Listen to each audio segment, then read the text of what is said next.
Welcome back नाजरीन। और मज़ीद भी आगे जो इस वक्त की सियासी सूरत हाल है ख़ास तौर पर उस पर मैं बात करूँगी। मुझे भी ज्वाइन करें जी साबिक वज़ीर इत्तलात और पाकिस्तान तहरीक इंसाफ के स्पोक पर्सन फवाद चौधरी साहब, उनको खुशामदीद कहती हूँ प्रोग्राम में। Thank you so very much Fawad Chaudhry साहब फॉर ज्वाइनिंग अस। वालेकुम अस्सलाम फवाद चौधरी साहब, सबसे पहले तो जानना चाहूँगी, बहुत इम्पॉर्टेंटली हम देख रहे हैं कि किस तरह के इस वक्त जो सियासी मंजरनामे पे एक डेडलॉक है हुकूमत और बाबैन ऑपोजिशन यानी कि आपके दरमियान, वो हल होता हुआ नज़र नहीं आया। और जिस तरह की सूरत हाल अब जिस तरफ चली गई है, what do you think, quickly मैं जानना चाहूँगी कि ये सिचुएशन क्या किसी पॉइंट पर आके मुज़ाकरात की तरफ जा सकती है अभी भी या नहीं जा रही, क्या होगा? जा तो नहीं रही, जानी चाहिए बिल्कुल। और 100% डेमोक्रेसीज में जो है वो बातचीत होती है, फ्रेमवर्क होते हैं। लेकिन मसला ये है कि ये जो पीपल्स पार्टी और नून लीग को लग रहा है, लग क्या रहा है, उन्हें यकीन है कि उनकी पॉलिटिक्स अगर अवाम ने तय करनी है तो उनका तो बिल्कुल फारिग हो चुके हैं। और उनको लगता है कि इलेक्शन जीतना तो क्या, हमें उम्मीदवार भी नहीं मिलेंगे हल्कों में, लिहाजा वो इलेक्शन कराने को तैयार नहीं है और उस तरफ जाने को भी तैयार नहीं है। और अब आप मुझे बताइए कि जो बुनियाद है जमहूरियत की, अगर उसमें इलेक्शन निकाल लिया जाए तो फिर बाकी बचता ही कुछ नहीं है। तो ये एक बुनियादी मसला है इस वक्त जिनकी फिलॉसफी में, जहाँ वो अवाम से इस वक्त शदीद घबराए हुए हैं और वो अवाम के फैसले को मानने से इनकारी हैं। तो ये बुनियादी डेडलॉक तो इस वजह से हो।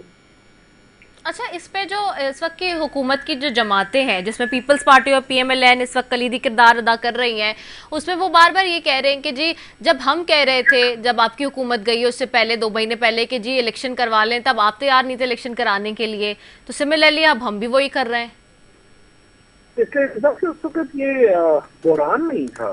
पाकिस्तान एक स्टेबल सियासत में हमारा जी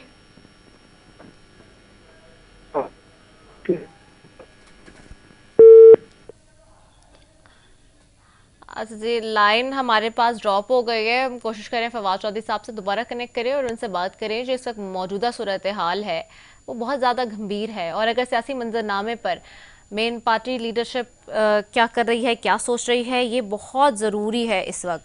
और जो तनकीद का सामना करना पड़ रहा है अनफॉर्चुनेटली इस वक्त पाकिस्तान तहरीक इंसाफ को, उस मुस्लिम लीग नून की आज चीफ ऑर्गेनाइजर मरियम और नवाज साहिबा ने जिस तरह की बात की है, ना सिर्फ उनको बल्कि साबिक चीफ जस्टिस साकिब निसार को भी उन्होंने बहुत आज तनकीद का निशाना बनाया है। और कोशिश करें कि जी इसी पे बात भी करें। और ख़ास तौर पे क्योंकि देखें जहाँ पे सारा मामला है ये, क्योंकि अगर सियासी जमातें और सियासी लीडरशिप नहीं एक साथ बैठते एक टेबल पे मुज़ाकरात के लिए, तो फिर क्या होगा? और अगर एक साथ नहीं बैठेंगे तो क्या ये डेडलॉक इसी तरह कायम रहेगा? और डेडलॉक अगर कायम रहता है तो फिर आइंदा आने वाले दिनों में क्या होगा? It's very difficult.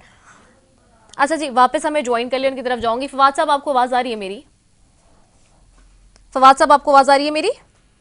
जी, मुझे आ रही है। अच्छा फवाद साहब, जी आप बात मुकम्मल कर लें, फिर मैं आगे बात करूं। जो आप कह रहे थे कि आवाज़ कट गई थी आपकी। जी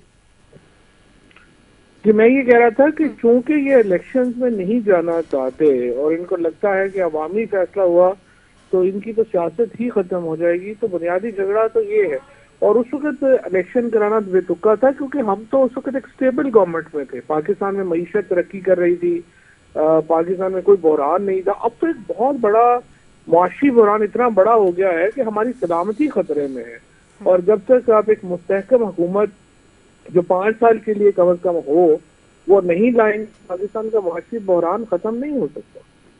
अच्छा, मरियम नवाज साहिबा आज जलसे में खिताब कर रही थी, उन्होंने साबिक चीफ जस्टिस को साकिब निसार साहब को बड़ा ही क्रिटिसाइज किया, सादिक और अमीन जो सर्टिफिकेट था उसके हवाले से। और फिर उनका कि आज वो कह रहे हैं कि सर्टिफिकेट मैंने पूरा नहीं दिया था, आधा सर्टिफिकेट कौन सा हुआ है। फिर वो ये भी कह रही थी कि पीटीआई हमेशा रूल ऑफ लॉ की बात करती थी, तो पार्टी लीडरशिप अदालतों में पेश नहीं हो रही है और इमरान खान साहब डरे हुए हैं, जाएं फिर अगर रूल ऑफ लॉ की बात कर रहे हैं इतने। मरियम नवाज तो इमरान खान को चाहते हैं ना कि वो इस तरह से अदालतों में जाएं जहाँ सिक्योरिटी ना हो और उनके ऊपर असैसिनेशन अटेम्प्ट दोबारा हो।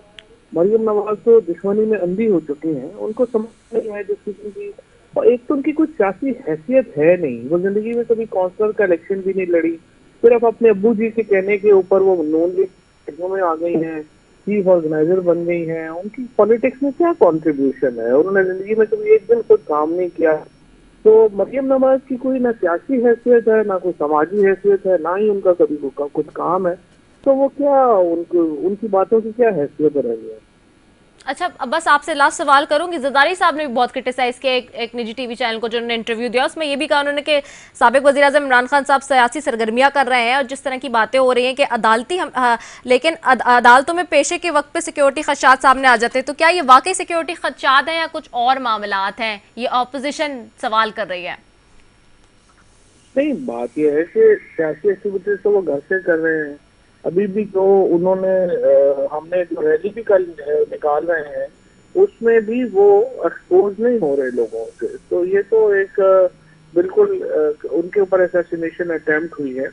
बाकी जो है वो जो सिचुएशन है वो सबके सामने है। हम चाहते हैं कि उनकी मुकम्मल सिक्योरिटी गारंटी की जाए, और वो हुकूमत का फर्ज है कि वो उनको गारंटी। ठीक हो गया, बहुत शुक्रिया। फवाद चौधरी साहब हमारे साथ मौजूद थे जी, पाकिस्तान तहरीक इंसाफ के सीनियर मरकजी रहनुमा जी। और यकीनी तौर पे अगर ये डेडलॉक इसी तरह कायम रहेगा तो बहुत मसला होगा। उम्मीद करते हैं कि जी ये डेडलॉक ख़त्म हो और अपोजिशन और हुकूमत के दरमियान मुज़ाकरात का कोई सिलसिला शुरू। इसी के साथ जी अपनी मेज़बान बस रफ़ीक को दीजिए इजाज़त। पाकिस्तान जिंदाबाद।